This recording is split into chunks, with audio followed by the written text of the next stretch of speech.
The restaurant was too bright. Maya Chen noticed that first. The overhead lights reflected off every polished surface, making everything feel exposed.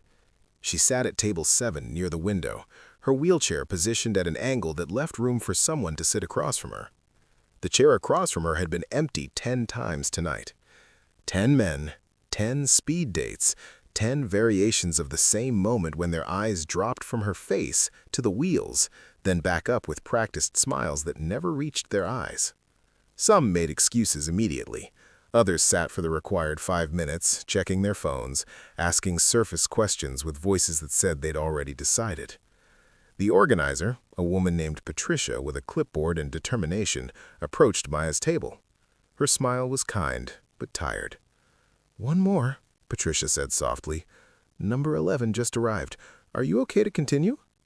Maya wanted to say no, wanted to wheel herself out of this restaurant and never come back.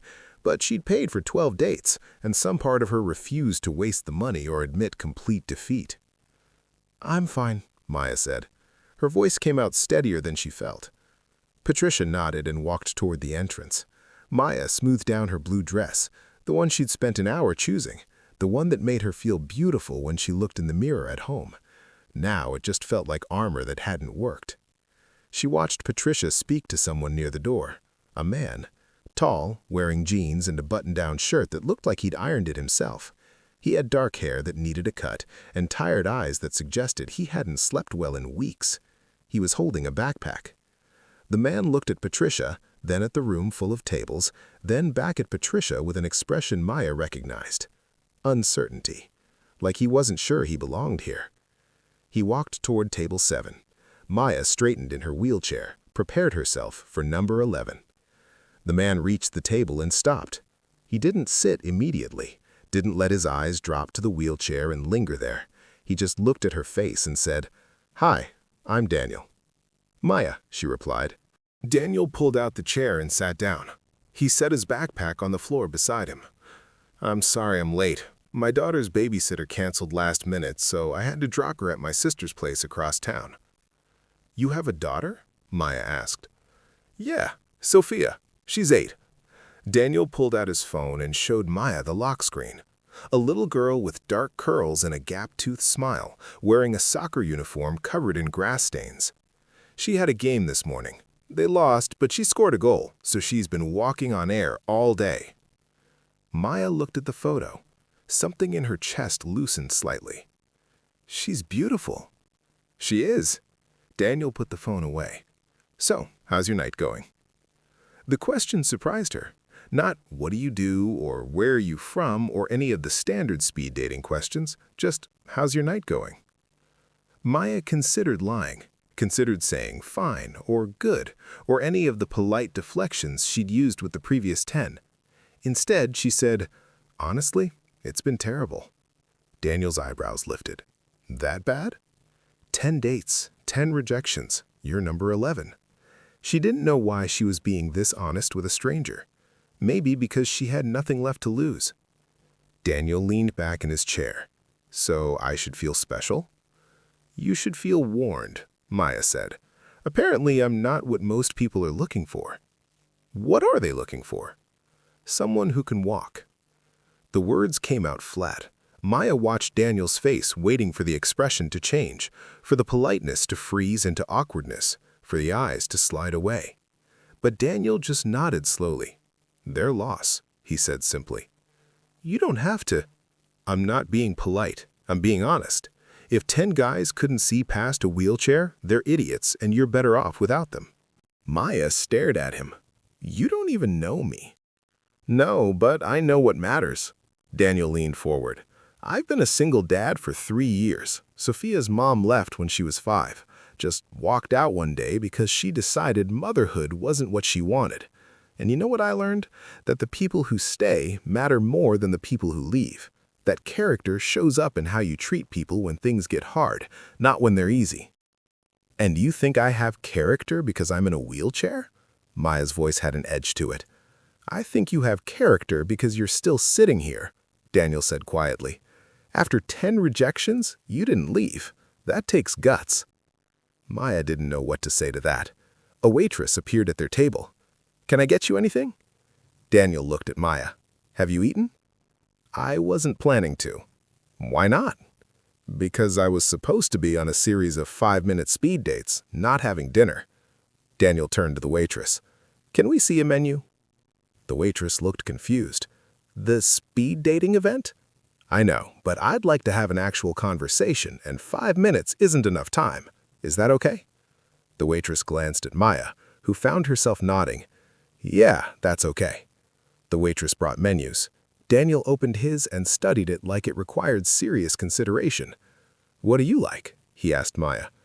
"I don't know. I haven't looked at the menu." "Well, look now. I'm buying." "You don't have to do that." Daniel lowered his menu and met her eyes. "Maya, I drove 40 minutes to get here tonight. My sister is watching my daughter. I paid for this event, and so far, you're the only person I've talked to who's been honest with me. So yes, I'm buying you dinner, and no, you don't get to argue." Maya felt something unexpected. A smile. Small, but real. Bossy. Practical, Daniel corrected. There's a difference. They ordered. Maya chose pasta. Daniel got a burger. When the waitress left, Daniel asked, "So what do you do?" "I'm a graphic designer. Freelance, mostly. I work from home."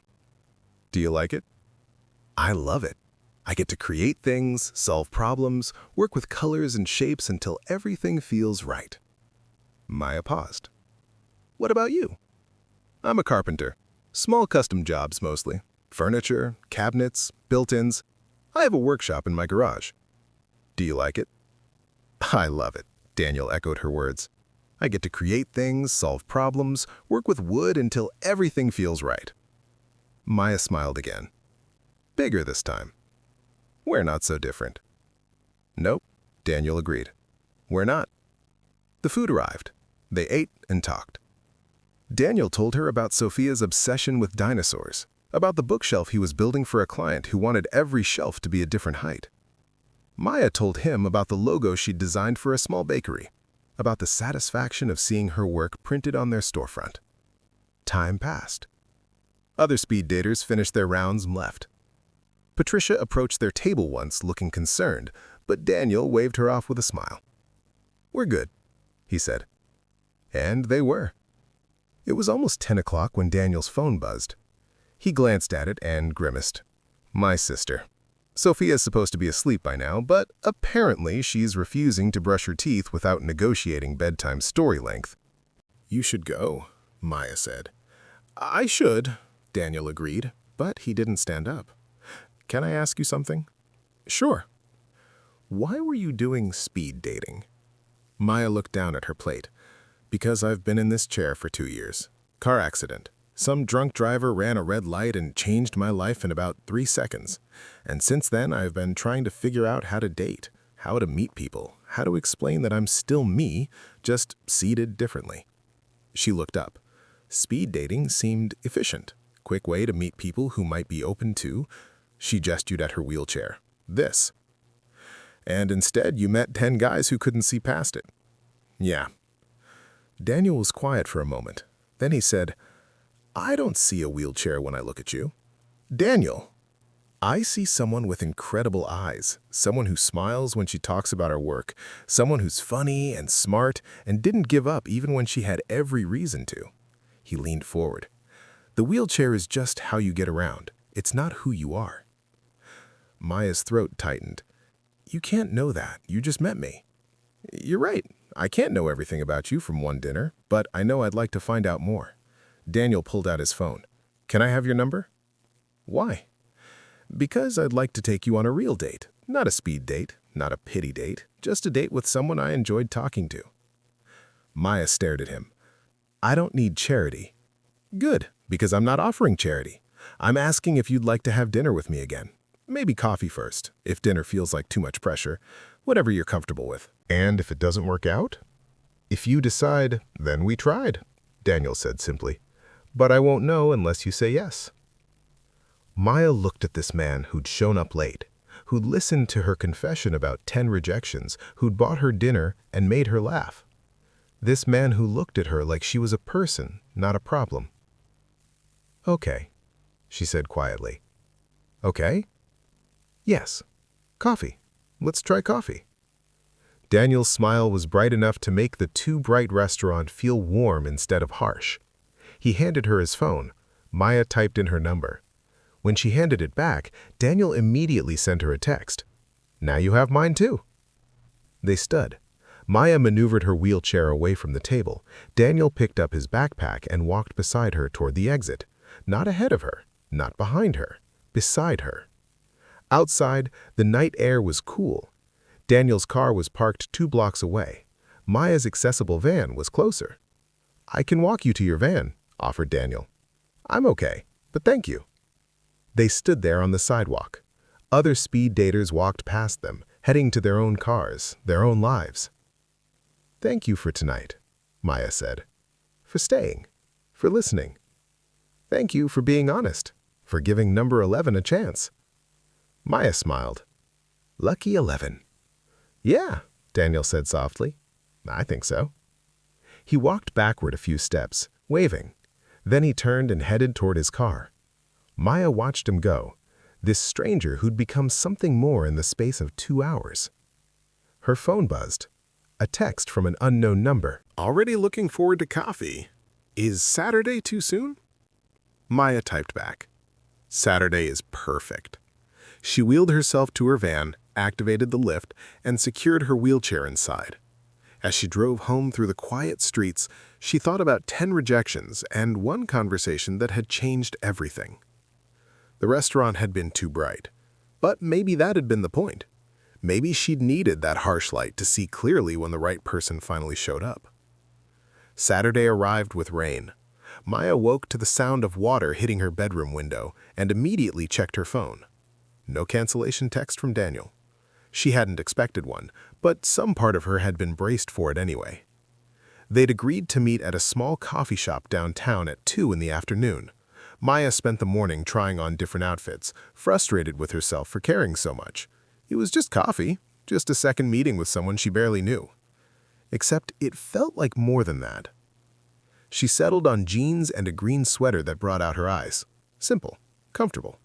She transferred into her wheelchair and headed to the bathroom to do her makeup. Her phone rang at noon, Daniel's name on the screen. Hi, Maya answered, her stomach tightening. Hey, so, I have a question. Daniel's voice sounded hesitant. Is it okay if Sophia comes with us?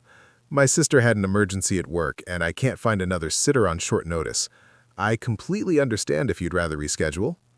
She can come, Daniel said. Are you sure? I know meeting the kid on a second date is... Daniel, she can come, really. She heard him exhale. Thank you. I promise she'll behave. Mostly. Maya smiled. I'm not worried. They agreed to meet at the same time. Maya hung up and sat in her bathroom, staring at her reflection. Meeting his daughter on the second date. This was either a terrible idea or the most honest way to figure out if this could actually work. The coffee shop was small and warm, all exposed brick and mismatched furniture. Maya arrived first and chose a table near the window. She'd just settled in when Daniel walked through the door holding the hand of a small girl with dark curls and curious eyes. Sophia wore rain boots covered in dinosaurs and a purple jacket. She looked at Maya with the direct, unfiltered stare that only children could manage. Daniel guided Sophia to the table. Sophia, this is my friend Maya. Maya, this is Sophia.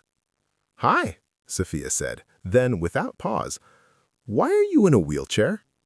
Sophia, Daniel said sharply. It's okay, Maya said quickly. She looked at Sophia. I was in a car accident 2 years ago and it hurt my spine. So now my legs don't work the way they used to and I use a wheelchair to get around. Sophia considered this. Does it hurt? Not anymore. Can you do tricks in it? Maya laughed. Some people can. I'm not that good yet. Oh. Sophia climbed into the chair next to Daniel. Can I get hot chocolate? May I? Daniel corrected. And yes, you may. They ordered. Daniel got black coffee. Maya chose tea. Sophia got hot chocolate with extra whipped cream. When the drinks arrived, Sophia proceeded to give a detailed account of her soccer game, complete with hand gestures showing how she'd scored her goal. And then I kicked it really hard, and it went right past the goalie, and everyone cheered, and coach said I was a natural, and... She paused to take a breath and a sip of hot chocolate, emerging with whipped cream mustache. Daniel wiped her face with a napkin.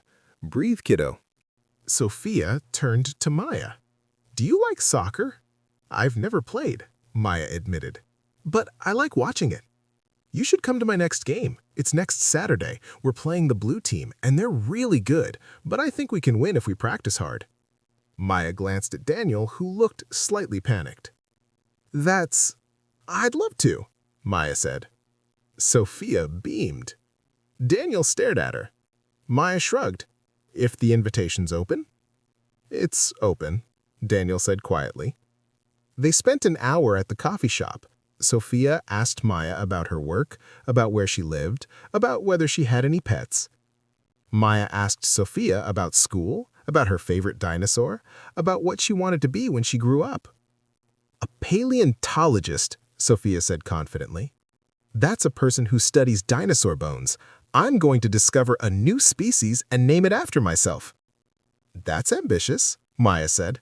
"I like it." When Sophia excused herself to go to the bathroom, Daniel leaned across the table. "I'm sorry, I know this isn't what you signed up for." "Stop apologizing," Maya said. "She's great." "She likes you. How can you tell?" "Because she's still talking," Daniel smiled. "Sophia doesn't talk to everyone. She's shy around new people, cautious. But with you, she's just herself." "Maybe that's because I'm not trying to impress her. I'm just talking to her like she's a person." "Exactly," Daniel said. "That's exactly why she likes you." Sophia returned. They ordered pastries and shared them, pulling apart croissants and danishes, laughing when Sophia got chocolate on her nose. Outside, the rain continued.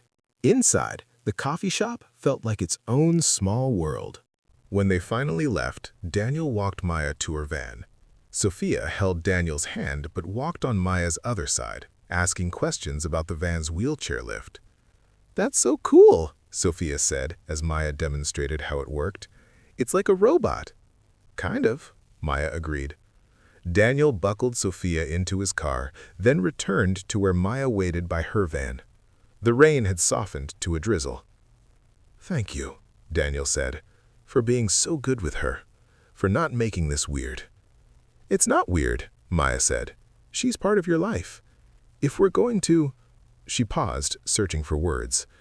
"If this is going to be something, I need to know all of you, not just the parts you think I want to see." Daniel stepped closer, close enough that Maya had to tilt her head back to meet his eyes. "I really want this to be something." "Me too." "Can I see you again without the 8-year-old chaperone next time?" Maya smiled. "I have a soccer game next Saturday." "After the soccer game, then. Dinner." "Dinner," Maya agreed. Daniel reached out and squeezed her hand. Just once, gentle, his fingers warm despite the cold rain. Then he stepped back and walked to his car. Maya watched him drive away, Sophia waving from the back seat. Then she got into her van and sat there for a moment, hands on the steering wheel, smiling at nothing in particular. Her phone buzzed. "Daniel, Sophia says you are her new favorite person. I might be jealous." Maya typed back. "Maya, tell her she's mine too. You're a close second." "I can live with that." The week passed in a blur of work and text messages. Daniel sent her photos of the bookshelf he was building. Maya sent him drafts of a logo design. They texted about nothing important and everything important at the same time. Thursday night, Maya's phone rang at 10, Daniel's name on the screen. "Hey," she answered. "Is everything okay?" "Yeah, sorry for calling so late. Sophia just fell asleep and I wanted to hear your voice."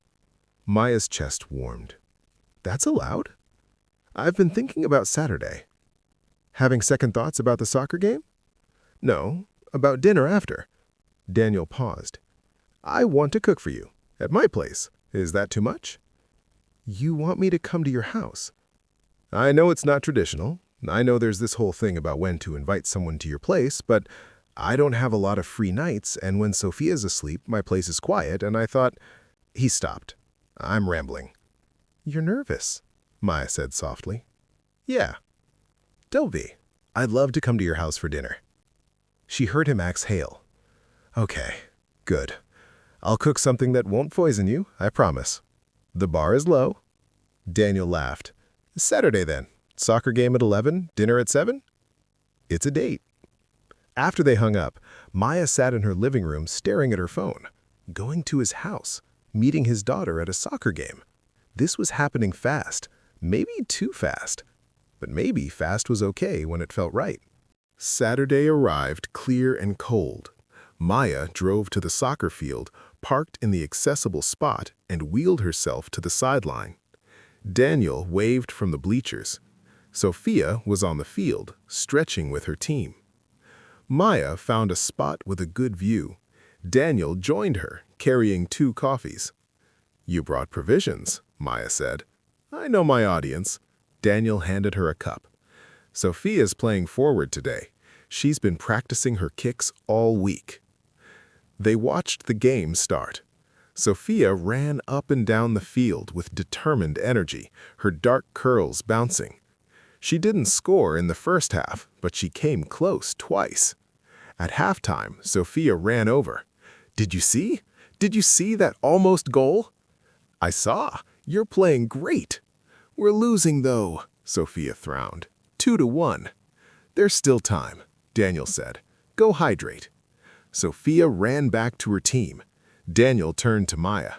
She's taking this very seriously. She's competitive. I like that. The second half started. 5 minutes in, Sophia got the ball. She dribbled past 2 defenders, wound up and kicked. The ball sailed past the goalie into the net.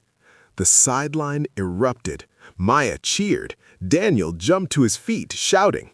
Sophia threw her arms in the air and ran in a circle. That's my girl, Daniel said, his voice thick. They didn't win. The final score was 3-2, but Sophia came off the field grinning, and that was what mattered. Did you see my goal? She asked Maya immediately. I saw. It was perfect. Coach said I have potential. That means I could be really good someday. You're already really good, Daniel said. Now go get your stuff. We need to get you home for a shower. Sophia ran off. Daniel looked at Maya. Still on for dinner tonight? Absolutely. 7 o'clock. I'll text you the address. I'll be there. Daniel's house was a small craftsman-style home in a quiet neighborhood. The front porch had a swing. The yard needed mowing. Maya could see warm light through the front windows. She transferred to her wheelchair and headed up the ramp.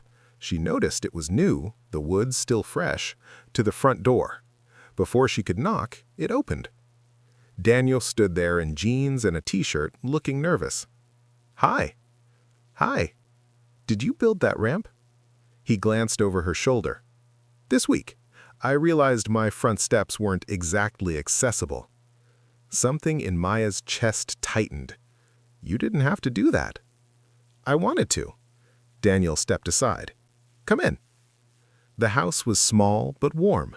Sophia's drawings covered the refrigerator. A half-finished dinosaur puzzle sat on the coffee table. The furniture was clearly handmade, probably by Daniel himself. It's not much, Daniel said. It's perfect, Maya replied, and she meant it. Sophia's at my sister's for the night. I thought, he ran his hand through his hair, I wanted it to be just us. Is that okay? It's more than okay. They moved to the kitchen. Daniel had set the small table for 2. Candles that weren't lit yet, flowers in a jar. I made pasta, Daniel said, from scratch. Well, the sauce is from scratch. I bought the noodles because I'm not that ambitious. It smells amazing. They ate. The pasta was good. Better than good. Daniel had clearly put thought into this, into making the evening special. Can I ask you something? Maya said. Anything. Why did you come to speed dating? You don't seem like the type. Daniel set down his fork. Honestly, my sister signed me up. She said I needed to start dating again, that it had been 3 years since Sophia's mom left. that I couldn't hide behind being a dad forever. He met Maya's eyes. I almost didn't go. I sat in my car outside that restaurant for 10 minutes trying to convince myself to just drive home. What changed your mind? I thought about Sophia, about what I'd want her to do if she was scared of something. I'd want her to be brave, to try, even if it was hard. So I went inside. I'm glad you bid. Me too. Daniel reached across the table. Maya placed her hand in his. His palm was rough from work, warm and solid. They moved to the living room after dinner. Daniel put on music, something soft and instrumental. Maya transferred from her wheelchair to the couch, and Daniel sat beside her.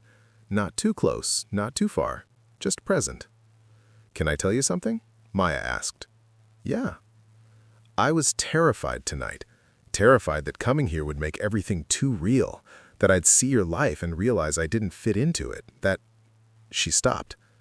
"I've been rejected so many times because of this chair. 10 times in one night, and that was just the latest. I've lost count of the dating app matches who disappear when I mention it, the guys who say they're okay with it and then ghost after one date." Daniel listened, his expression serious. "And then you showed up," Maya continued. "Number 11. And you built a ramp, and you cooked me dinner, and you look at me like the wheelchair is just a fact, not a deal breaker." "It's not a deal breaker," Daniel said quietly. "Maya, I don't care how you get around. I care about who you are. And from what I've seen, you're someone incredible. You barely know me." "Then let me know you better." He shifted closer. "Let me take you on more dates. Let me introduce you to more of my life. Let me learn about yours. Give this a real chance." Maya looked at him, at this single dad carpenter who'd stayed when 10 others had left, who'd built a ramp in a week, who'd invited her into his home and his life without hesitation. "Okay," she said, "a real chance."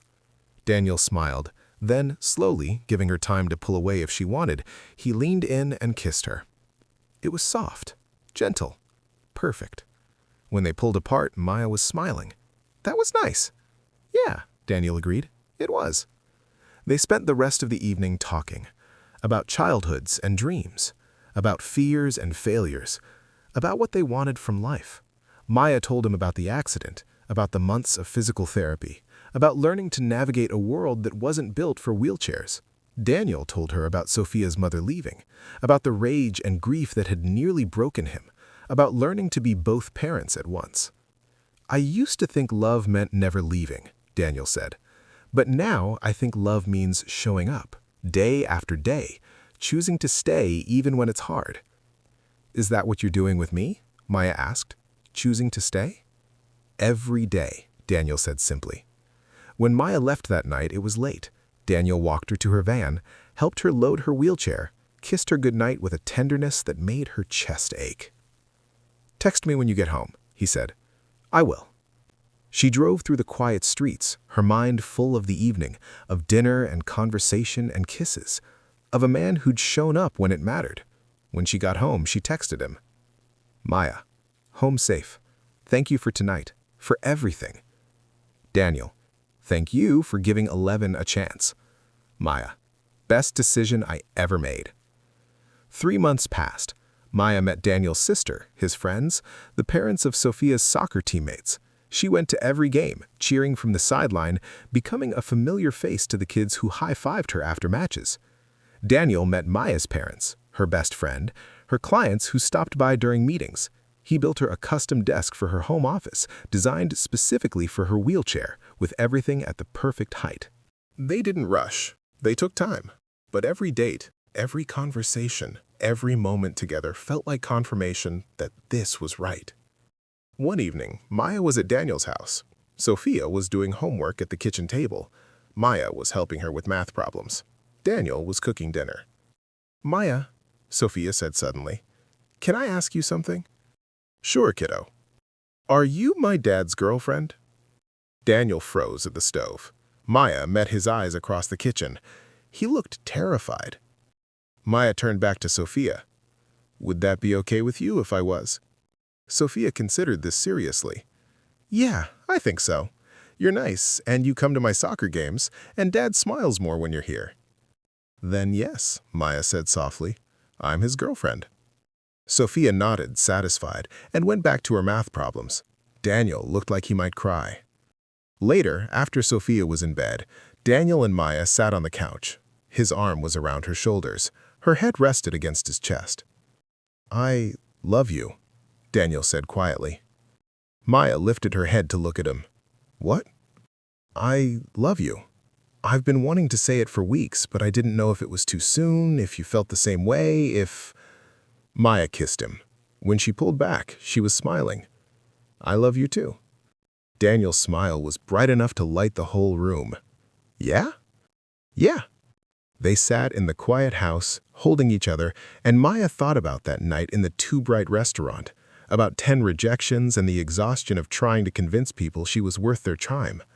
She thought about how sometimes the right person showed up exactly when you stopped believing they would. Thank you, Maya said. For what? For being number 11. Lucky 11, Daniel said, kissing the top of her head.